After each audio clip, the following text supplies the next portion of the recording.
How do you know that your blog is working in your content marketing strategy? What are the numbers that you need to measure to make sure that your plan is actually working? Listen, blog, I just need to know if this is actually working between us. In this video, I'm going to show you the metrics and numbers that you need to monitor when using a blog in your content marketing strategy. Hey, I'm Clint, and I make marketing simple and more fun. Hang out till the end of the video and I'll show you my awesome mistakes. Let's get right to it.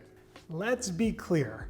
Most people don't visit a blog and then decide to buy a product or service from that website right off. Wait, are you serious? A blog puts you on the radar as an option to solve a problem. It's hard to sell your product or service if people don't even know you exist. However, if your information is truly helpful, like it's valuable, this really helped me. And it's done in a well-developed way, so it's quality. This blog is really well written. And it's given often enough on a consistent basis, I can rely on them every single week. Then people might want to make your information a part of their daily diet. Blog.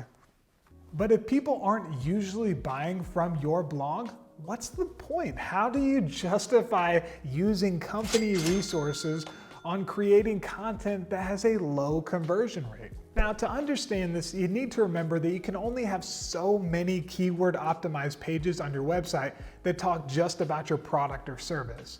So even if those pages are amazing, they will probably not help you rank for those keywords all by themselves. You need supporting content that contains similar keywords to help your content rank for those core keywords.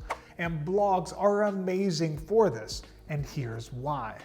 Blogs, especially long-form content, are keyword content, and they should be constructed around the topics and keywords that interest your target audience. Woodworking, novels about tall ships, meat, that sort of thing.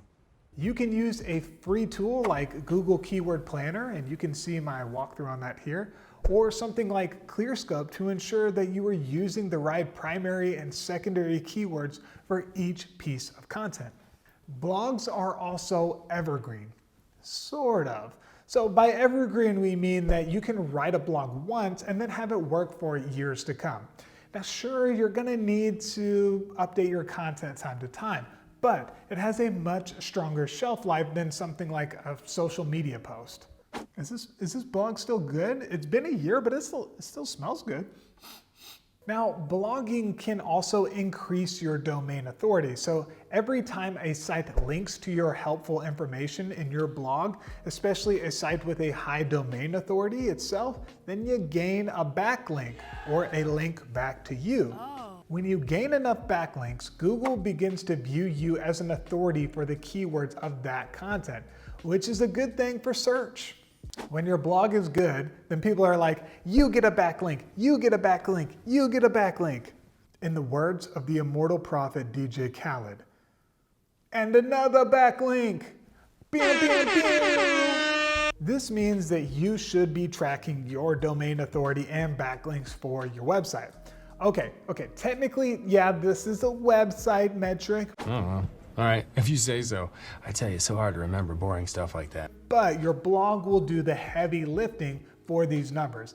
And to find out your website's domain authority, you can use the Moz Domain Authority Checker or use the Mozbar Chrome extension.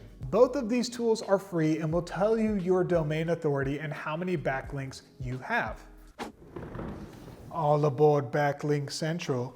Choo choo. Once you implement your content strategy, this is something worth checking out about every quarter. The next thing worth measuring is your bounce rate and your time on page.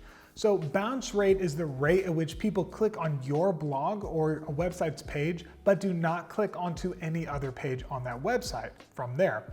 And 88% of marketers measure website engagement, including bounce rate. I can't wait to read this blog. Bounce! The average bounce rate for a web page is around 61%.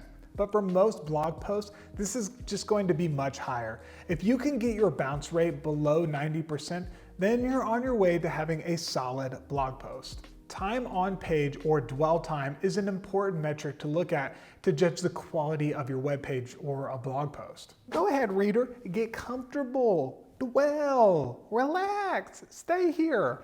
If someone clicks on your link or on your web page, your blog, but then immediately clicks off because they did not find what they were looking for, Google takes this into account and ranks your page accordingly. Whoa, that is not what I thought it was. Maybe I should delete my history. Google's job is to match the right page with the right search query. And if people are clicking off from your page right away, it doesn't think it's a good fit.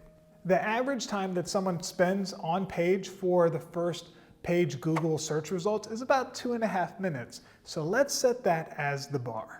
Now, I created a whole post on how to lower your bounce rate and increase time on page that is definitely worth checking out, so you can find that linked up in the description box below. If you want to learn how to measure other content medium types, or if you want to see the detailed blog post this video is created for, complete with sources, then click in the description box below. All right, now enjoy my stupendous slips. But it's kind of, you get a black link, not a black link. You get a backlink, you get a black link, black link. Okay, say backlink 3 times fast. Backlink, backlink, backlink. Okay, it's possible. Once you implement went too far. All aboard Backlink Central. Shoot, shoot. It's much harder to go forward. Maybe I'll go backwards. Still in the shot.